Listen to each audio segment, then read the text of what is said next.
May entrata na puno na sa mga kumakalat na fake news at nagbanta pa na dadalhin sa husgado ang issue kung saan sinisiraan ang kanyang special someone ng isang vlogger na isa rin palang supporter nila ni Edward Barber na mas kilala sa tambalang Mayward. What's up mga kamarites? Thank you for tuning in. Ako po muli si Josepa dito sa Josepa, anong latest? Napuno na nga itong si Maymay Entrata sa mga naglalabasan at kumakalat na mga fake news tungkol sa kanyang special someone na si Aaron. At binalaan pa niya ang isang vlogger na napag-alamang na isa rin pala nilang supporter ni Edward Barber. Ito nga ang trending topic ngayon sa mga social media. Ayon sa post ni Maymay Entrata sa kanyang FB account at Twitter account, and I quote, "Fake news, kapag di nyo po buburahin at patuloy nyo pong pag-spread ng false information para manira ng buhay ng ibang tao, huwag nyo po sanang hintayin na aabot tayo sa husgado. Maraming salamat po." Sinang-ayunan din naman ng ina ni Maymay Entrata na si Lorna Entrata ang nasabing post ni Maymay Entrata, and I quote, "Nak, sumusobra na talaga yan si Cardodi. Ipadampot mo na yan. Na mali tuloy ang pindot ko. Sige nak, push mo na yan nang hindi pa marisan." Nag-reply naman ang isang netizen sa reply ng mama ni Maymay Entrata, and I quote, "Ha ha ha, natawa ako sa ipadampot, Mami Lorne. Kalma lang po. Hehehehe."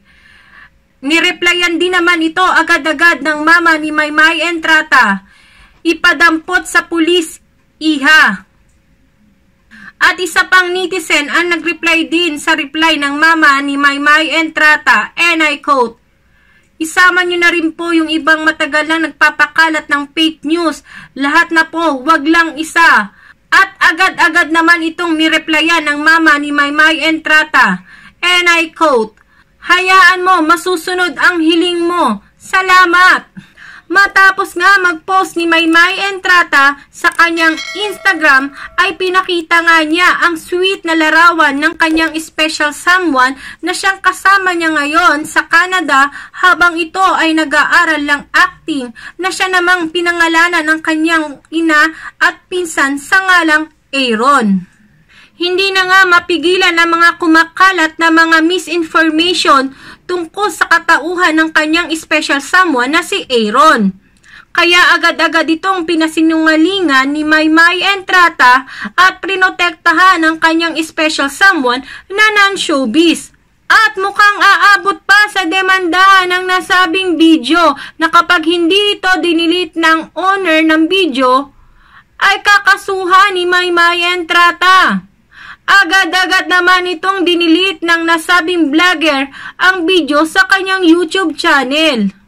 Kayo mga kamarites, ano ang inyong opinion sa nasabing post ni Maymay Entrata na may halo pang pagbabanta sa kaliman na hindi patigilan ang pagpapakalat ng mga misinformation o mga fake news tungkol sa kanyang special someone?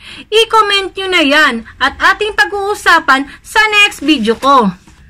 O paano mga kamarites, hanggang sa susunod na update kay Maymay Entrata at Edward Barber, also known o mas kilala natin sa tambalang Mayward. Maraming salamat po sa inyong panonood at pagsuporta.